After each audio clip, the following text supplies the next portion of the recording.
Hey everybody, this is Drew Wager from Vigilante Machine, and today I'm going to show you how I cut a slide for an optic that I've never cut before. Throughout this, you're going to see me do 3 different modeled components. The first is going to be which my tool paths are connected to. The Holosun 509T came with this adapter plate, so it made it really easy to get started. I essentially took the dimensions from that and put them onto my solid model. The only thing that I had to figure out was the dovetail angle, which was a conventional 45 degrees. Or for all my machinist friends, it's a 90 degree included dovetail angle. Once I model the angle, I need to start planning where I want my cutter to go, so you're going to see me start modeling the tool paths for that.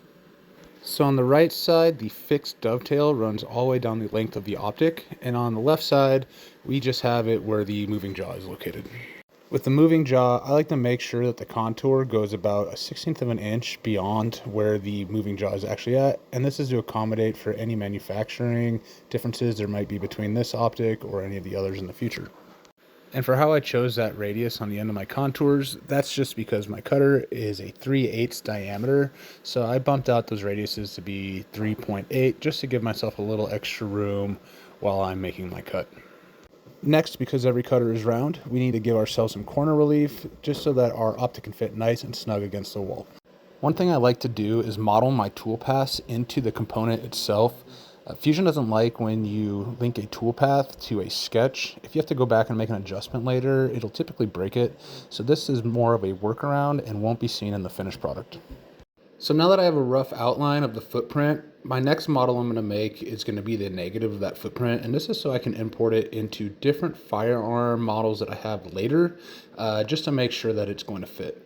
So you can see right here, the model looks pretty tall, and that's just from the absolute bottom of the optic to the bottom of the glass. This will give us a max range later when I don't have the optic available in order to do some measurements in the future. Next, I'm going to start the third model, which is going to be the dimensions of the slide. And this is where I'm going to put in variables as the dimensions so that later I can go through and change the slide width, slide height, and the rear iron position. What this is also going to allow me to do is to position the optic cut to the correct depth easily on the fly. And I've noticed with the Acro P2 and this that there's going to be some kind of lateral adjustment that needs to happen. Again, this just makes it a lot easier to do it in a separate model because my work coordinate will be attached to it versus having to do it on the cammed model, which will tend to break some of the geometry. Now that all the rough modeling is done, we don't just go right into cutting a slide. We're going to run over here to my stock shelf, grab a piece of stock that's been cut to roughly a firearm's dimension, and we're going to start with a test cut. This is going to make sure that we can get all of our locating features correct, and after that we will adjust for lateral positioning. With that stock, we model in the dimensions, which is that pink part, and then we go and double check all of our tool paths to make sure that none of them have broken. Once we verify that everything's looking good, we'll run over to the machine, set up the machine, verify that the work coordinate's in the correct position, and we let it loose. Now that the first cut is done, we'll blow the coolant off and we'll take a quick look at our test cut. We'll throw the optic on there really quick just to make sure that there isn't any adjustments that need to be made while the stock is still in the machine. Next, we put it on the bench and give it a more thorough walkthrough. We're really just looking for proper clearance all the way around the optic. So we want to have enough clearance in the front or the back of the optic in case there's different manufactured dimensions. And then we have to choose where this thing is going to locate off of. With a dovetail style optic, we could either locate off the bottom of the dovetail or where the flat is right above it.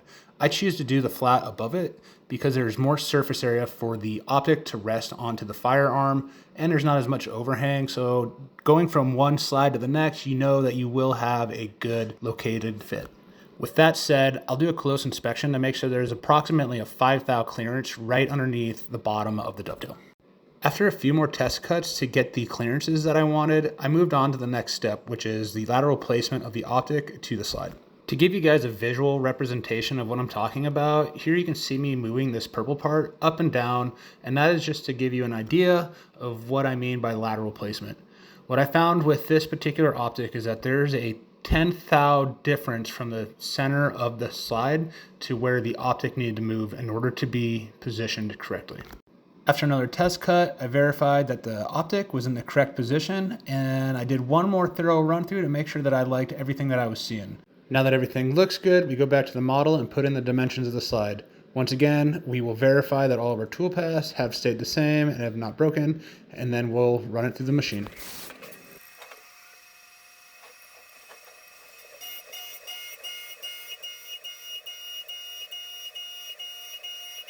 Because the material density between aluminum and steel are different, I expect my cutters to have some level of deflection. With that said, any dimension that I deem critical, I will go in with a light pass and then I'll start working the cutter into the correct position. If there's any major changes, I'll go ahead and make those adjustments into the model just to make sure that the next optic that I do gets a guaranteed fit. And for the most part, that's a wrap. If you like this video and you'd like to see more like it, please leave some comments below about anything particular that you're interested in. Bye, everybody.